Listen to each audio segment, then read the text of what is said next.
Now, let's talk about the boardroom. Let's talk about your experience with your clients in the boardroom. So in the boardroom, we are very eager and interested in more men getting in on these conversations. Because if you are leading a company, a lot of people will default to, you don't need emotion, you need logic. But there is emotion in every decision in business. You are making emotional decisions left and right. And if you think that you're not, that is very naive. You're making decisions based off what's familiar to you, based off partnerships you have. And what is that partnership based off of? Trust. They make you feel safe. Emotion. So if we are not navigating emotional intelligence in our boardrooms, if we're not self-aware, then we're going to be missing out on opportunities.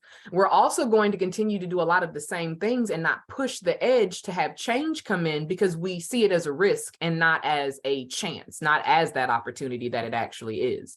So when I'm going in and working with companies, I like to start off with the executives before I start working with employees, because of the trickle down effect, but also to get to the root of what do they value in their company. Because right now, truthfully, emotional intelligence and counseling and mental health is trendy. So they might have me come in just because they want to be able to say they had me come in. And I like to very quickly find that out. Like, where is your heart at in this? What are your retention rates looking like? What type of results are you trying to get? And then how do you treat your people? And then if it is a company that is person-centered in approach, where they really are leading with what people need and not just what they need from their people, then it's easier to help them to put into place different work groups where they're able to have these conversations about diversity, equity, and inclusion, create appropriate vulnerability in the workplace. There's definitely a need for there to be boundaries, because we're not friends, we're colleagues. But even in being colleagues, treat me with humanity. Don't make your assumptions about me, your unconscious biases, because you didn't raise or weren't growing up around someone who looks like me. Don't tell me why I'm doing what I'm doing. Ask me open-ended questions. Create spaces where minorities can specifically contribute their thoughts. Create spaces where people who are in charge get to directly hear from those who work for them as to how they could serve them better. And by building community at work, you really will have the system work a lot smoother than if you are trying to have a dictatorship at work, which some companies do.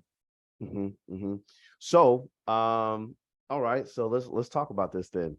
The question at hand would be, what does a successful businessman look like? And the reason why that's important is because that image will dictate where emotional intelligence plays a role.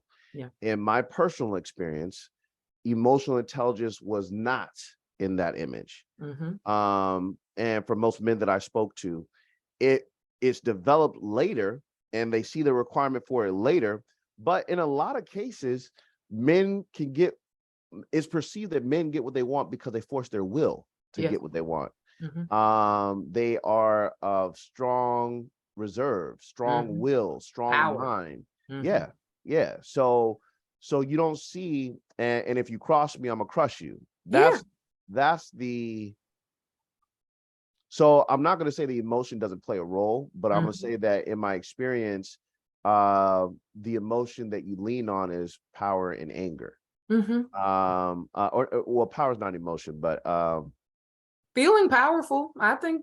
Power. Feeling powerful. Yes, feeling powerful, anger, things of that nature has been more so of the because I come from a sales environment, and so and then even dealing with other executives from other companies, you see that that's the idea, but it's not necessarily the reality. And that level of power and the expectation that to be a successful businessman, you wield power in that way, it doesn't work for everybody's personality. And that's the thing. There's some personality types who can wield and navigate through power and anger, and it flows. Unfortunately, but fortunately, it flows for them. There are other personality types, as well as other ethnicities. You have to try a different approach, because you don't want to be a dictatorship, and you don't want to lead in that way based off of fear. You want to lead as a servant leader, because you want people to have investment in your company. You don't want them just showing up because they're scared of what you'll do if they don't. You want them showing up because they have a personal and professional investment in the outcome that you're leading them towards.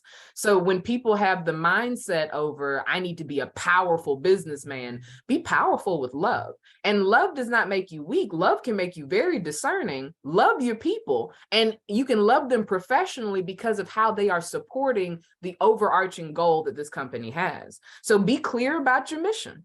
Wait, okay, hold on. You tapping into some stuff. You give me the thing. So I messed up because I didn't write this down. I was just thinking about what you said, and I should have wrote it down because some of it I already forgot. Damn it. You said that people need to so lead with love. Love could be powerful. Based off our experience together, we both know that. That's one of the things I've been sharing with everybody. Yeah.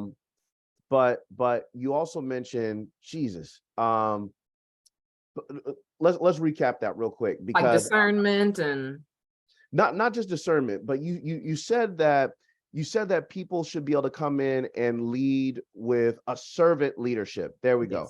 All right, so servant leadership. Now, I'm not saying that's not true. What I'm saying is people don't know how. Yes. You hear that and you say, okay, I don't want to be this tyrant. I don't want to be this evil personality. No. Although we look around and we see tyrants get it done. Yeah. So then it's like, well, damn, nice guys finish last. So if I become this person who's a servant leadership, well, then people don't work. So that's why I think it's important for us to talk about if this is. I have seen examples of this working, by the way. So let me make sure I say that out loud. I have seen examples of this working. And I've seen examples of people who became servants after they were tyrants, though. So they became servants after they reached the top, not on their way to the top. So my question is what does servant leadership look like, and how can someone implement it where there's still production? So for us, after the pandemic, people recognized that they could do plenty from home. Yep. And a lot of companies became worried, and then other companies became elated about that fact. We don't have to look over their shoulders for everything. People actually can get their stuff done. I think it's based off of what is the intention of your company, what is it offering either as a product or a service, and then building the workflow around how can we still maintain thriving for our employees in this workflow? Because we are typically used to being ran off of survival mode. There's only so many hours in the day, and you spend the majority of those hours unconscious or at work. And if work is not offering you aspects and outlets for your mental health, if work is not connecting you back to you, then work is essentially taking you away from yourself. And the people who are working for you are lost. The people who are working for you aren't being their most creative. If you just need to get stuff done, being a tyrant might seem like the shortcut to doing that, but you're going to have high turnover, and you're just going to keep replacing these people. And we know in the world that that's a lot of job industries. There are people who are willing to just follow, similar to how you and I spoke to when we picked degrees that we weren't really that excited about because we were followers still in that mindset. When you become open to not being a follower, you become so much more valuable. You might not fit in the companies that you fit in before, but you might lead other companies better. So those tyrants who shifted from being tyrants to being servant leaders, they might have had a change of heart, because love changes everything, and realize I can get more out of these people as a businessman if I make sure these people have what they need. I won't have to spend time and money retraining new people, because that's an expense in and of itself, because you're always having to retrain and bring in new folks who are also going to get burned out in 3 months and leave, and you're going to have to redo that process over and over. So seeing the benefits of investing in who you have and making sure they have what they need always gets you more out of those people if they are in the right positions. Understood. Because I've also seen people where they talk about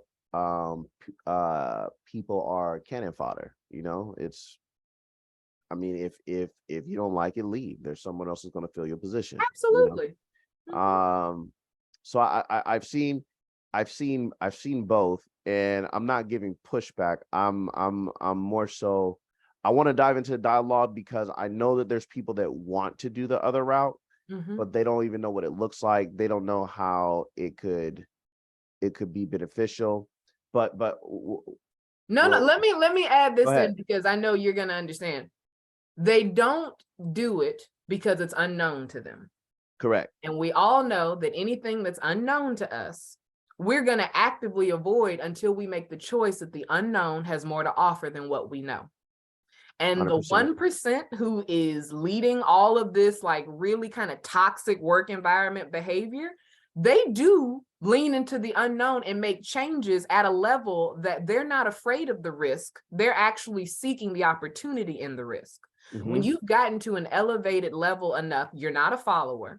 You've gotten to an elevated level enough where you're making decisions because you are curious about what the unknown can offer you, then you're at a game-changing point in life.